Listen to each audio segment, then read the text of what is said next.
jueves están ahí en T13.cl. Los jueves, la mesa de análisis de Tele 13 Noche se la toman los cientistas políticos. Patricio Gajardo, ¿cómo estás? Bienvenido. Muy bien, tú, Álvaro. Muy bien. Marco Moreno, de la Universidad Central. Álvaro. Muchas gracias por estar con nosotros y de todos los jueves de aquí en adelante también. Así que, bienvenido. Para hablar de la encuesta CACEN, buenas noticias para el gobierno, buenas noticias para el país, hay que decirlo, con una baja importantísima en la pobreza. Cifras que no todos esperaban, Patricio, porque esto veníamos de la pandemia, veníamos de las ayudas estatales, es cierto, pero es una baja bien importante y se llega al menor nivel desde que se mide a través de esta metodología. Bueno, la noticia yo creo que es tremendamente positiva. Ahora, mi impresión es que, recuerda que mide hasta enero de este año, ¿sí? En enero del 2023. Y el problema es hasta qué punto no está reflejando algo que ya pasó y que no necesariamente está viviendo hoy día Chile.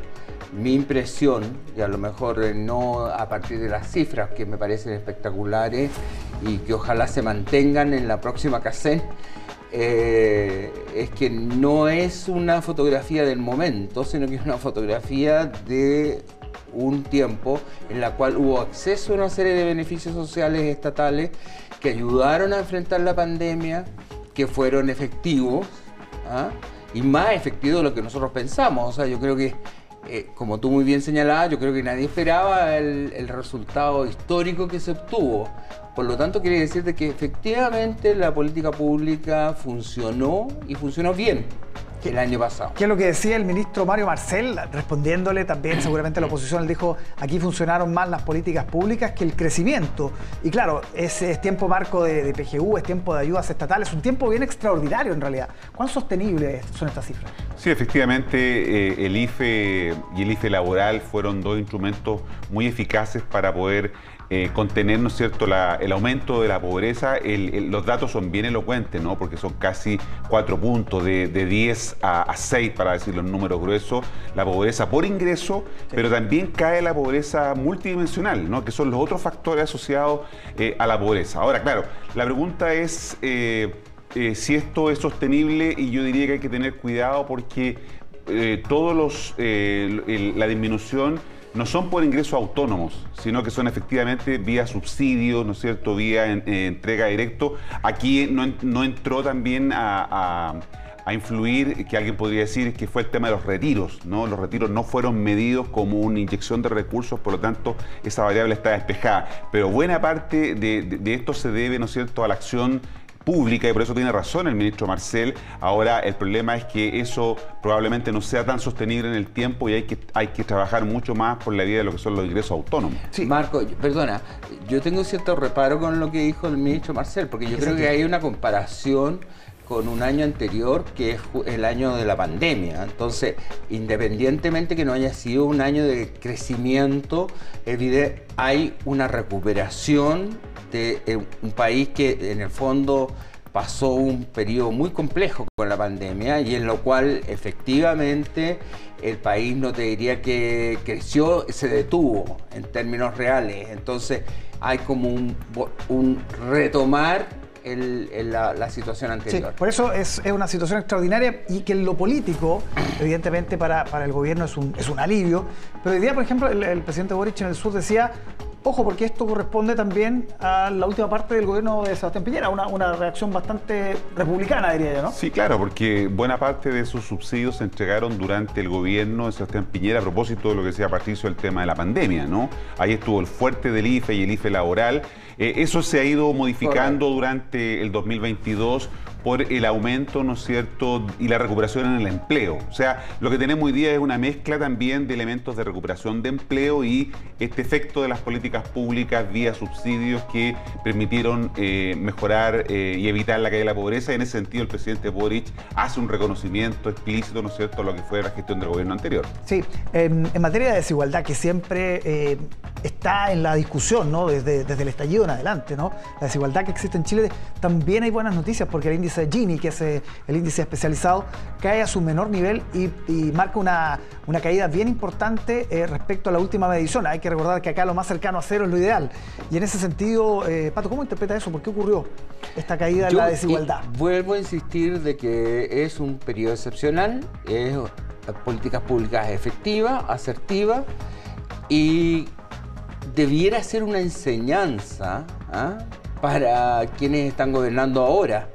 Es decir, cómo se enfrentó un proceso post-pandemia, que era el periodo que estamos evaluando, y cómo las políticas públicas, junto con la recuperación económica que se vivió, no crecimiento, pero sí recuperación económica, producen una disminución efectiva de la desigualdad, que es un tema tan tratado ideológicamente muchas veces. Muchas veces, claro, y que también podría impactar, Marco, en varias discusiones pendientes, por ejemplo, que aparecen trabadas en un ambiente bien tóxico, ¿no? Como por ejemplo el tema de la reforma tributaria, el pacto fiscal. El ministro Marcelo hoy día en Tele 13 Central decía que probablemente el lunes puede haber algunas novedades. Estas cifras le dan algo de aire a esa discusión, ¿o no? Sin duda, porque de alguna forma permiten darse cuenta, como tú decías, de que en la medida que se construyen acuerdos de más largo plazo, hacen más sostenible estas políticas públicas. Si estamos hablando solo de intervenciones puntuales, por supuesto que esto no va a servir. El pacto fiscal del que habla el gobierno, la reforma tributaria, para decirlo en términos más claros, lo que apunta justamente a eso, recaudar impuestos que permitan hacer sostenibles muchas de estas acciones de política pública en el tiempo y con ello mantener los buenos resultados que conocimos hoy día en relación a la CACEN. Ya, nos quedan algunos minutos para analizar la otra encuesta, ¿no? La más política. Yo sé que quieren hablar de eso, de la encuesta CEP, sí, de los resultados que dan cuenta de varias cosas que algunos mencionan como un giro hacia la derecha, como un viraje hacia mayor autoridad. ¿Cómo lees tú los resultados, sobre todo el crecimiento del Partido Republicano de 2 a 10? A mí me parece muy interesante la encuesta CEP. Mira, ¿por qué? Algo que no señalaba Sebastián Izquierdo, pero que me parece interesante.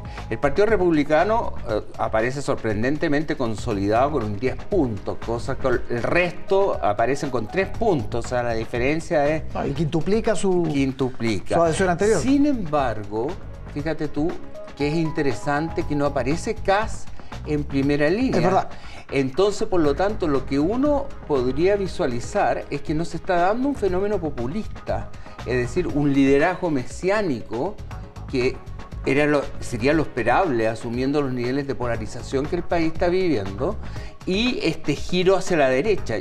Y si el Partido Republicano está representando algo más consolidado, incluso de un liderazgo puntual de Kast. Claro, el Partido Republicano es más que Kast, eso lo están diciendo. Es más que Kast, y eso es un fenómeno tremendamente novedoso porque nos protege de algo que es un riesgo que el país puede correr, de el populismo, es decir, que surja un liderazgo mesiánico y que se imponga, y eso no se nota a través de la encuesta. ¿Cómo lo lees tú, Marco, considerando que quienes aparecen mejor evaluados como personajes son alcaldes, ¿no? La alcaldesa Matei, Carter, que sorprende en el segundo lugar, y Codina de Puente Alto? Sí, y como decía Patricio, José Antonio Kast solo aparece en el 6º lugar, sí, después de Sebastián Piñera, ¿no? Sí, ese es un dato eso no es menor. Ahora, lo que pasa es que el Partido Republicano, si bien es cierto, tiene un crecimiento importante. Eso es simpatía e identificación. No quiere decir necesariamente que eso sea una conducta electoral, claro, ¿no? Por eso es un dato importante. Pero es bien paradojal, porque claro, decimos, o sea, se ha leído, se ha instalado esta idea de que esto es un giro a la derecha. Hay que mirarlo con cuidado, hay que mirarlo con detención. Todavía faltan 2 años. Se dice que la encuesta CEP siempre era predictora de los resultados electorales, y así lo fue, ¿no es cierto?, durante buenos años, pero hoy día, ¿no es cierto?, con una democracia o como una sociedad tan líquida, es muy difícil predecir tan adelantadamente los resultados, y con voto obligatorio, exactamente. Entonces, yo creo que va a haber que ver cómo evoluciona, y especialmente esto le impone un desafío a Kast, porque en estos 6 meses, y especialmente en el marco del proceso constituyente, vamos a ver si él tiene la capacidad de darle conducción a eso para mejorar su desempeño en la encuesta, porque, ojo, él tiene una valoración positiva, pero la negativa es muy alta, y eso es un problema para cualquier candidato. Y un punto solamente, ¿sí? Álvaro, es que una de las cosas que se demanda a la sociedad chilena es autoridad, pero diálogo. Y Kast no necesariamente representa eso. no lo están viendo así. Bueno, esta encuesta va a seguir siendo desmenuzada en los próximos días. Patricio Bajardo, Marco Moreno, muchísimas gracias por acompañarnos como todos los jueves. Que esté muy bien. Gracias.